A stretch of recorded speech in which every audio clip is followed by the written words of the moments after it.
Hi friends, welcome to Sriyarsha cooking channel. నేను మీ సరిత. ఇవాళ మన రెసిపీ వచ్చి గోధుమ పిండితో చిట్టి చిట్టి పునుగులు.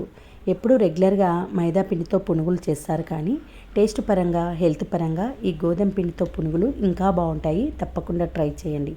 మరి ఆలస్యం చేయకుండా గోధుమ పిండితో పునుగులు ఎలా చేయాలో చూసేద్దాం పదండి.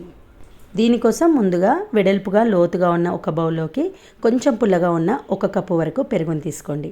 1 టేబుల్ స్పూన్ వరకు సాల్ట్, 1/2 టీ స్పూన్ వరకు వంట సోడాని వేసుకొని ఒక 2 మినిట్స్ పాటు చక్కగా బీట్ చేస్తే ఇలా బబుల్స్ ఫామ్ అవుతేనే పునుగులు అనేది చక్కగా పొంగుతూ వస్తాయి.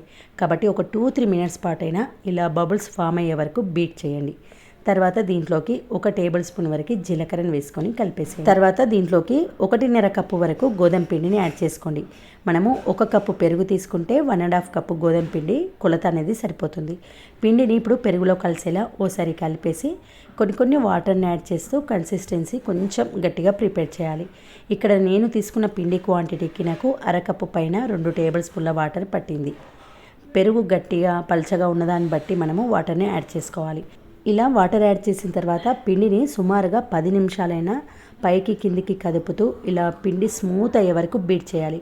అలా చేస్తేనే పునుగులు చక్కగా పొంగుతాయి. కాబట్టి 10 మినిట్స్ పాటు కలిపి మూత పెట్టి ఒక 10 నిమిషాలు రెస్ట్ ఇవ్వండి.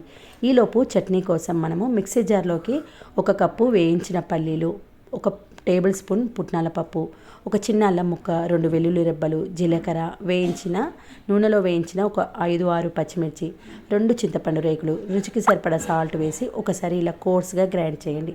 తర్వాత 2 కప్పుల వాటర్ని యాడ్ చేస్తూ ఈ కన్సిస్టెన్సీలో ప్రిపేర్ చేయండి. మనం రెగ్యులర్గా చేసుకునే పల్లీ చట్నీనండి. మీకు అందరికీ తెలుసు కాబట్టి అంత క్లియర్గా చూపిస్తలేను. అయితే ఈ చట్నీ ఇలా ప్రిపేర్ చేసుకొని తాలింపు పెట్టుకొని దీంట్లో కలిపేయడమే, అంతే. 1 కప్పు పల్లీలకు ఒక 2 టేబుల్ స్పూన్ల పుట్నాల పప్పు యాడ్ చేస్తే పల్లీ చట్నీ అనేది హోటల్ స్టైల్లో వస్తుంది. టేస్ట్ చాలా బాగుంటుంది. చూసారు కదా, ఇలా తాలింపు వేసి కలిపేసి ఈ చట్నీ ప్రిపేర్ అయింది కదా. ఇప్పుడు పక్కన పెట్టేసి మనము పునుగులు వేసుకుందాము.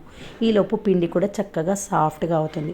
జస్ట్ ఒక 10 మినిట్స్ పాటు నానితే సరిపోతుందండి. ఏమీ గంటలు నానబెట్టాల్సిన అవసరం లేదు. అయితే 10 మినిట్స్ తర్వాత కూడా మళ్ళీ ఒక 5-6 నిమిషాలు పిండిని ఇలా చక్కగా బీట్ చేయండి. పిండిని కలపడంలోనే పునుగులు పర్ఫెక్ట్ రావడం అనేది ఉంటుంది. ఇలా ప్రిపేర్ చేసుకున్న తర్వాత స్టవ్ ఆన్ చేసి బాండిలో డీప్ ఫ్రైకి సరిపడా ఆయిల్ వేసుకోండి. ఆయిల్ వేడెక్కిన తర్వాత మంటని సిమ్లోకి పెట్టుకొని ఇలా చిన్న బజ్జీల్లాగా వేసుకోవాలి. అవి చక్కగా పొంగి వాటంతట అవి పైకి తేలిన తర్వాతనే ఈ పునుగులను మరొక వైపు టర్న్ చేసుకోవాలి.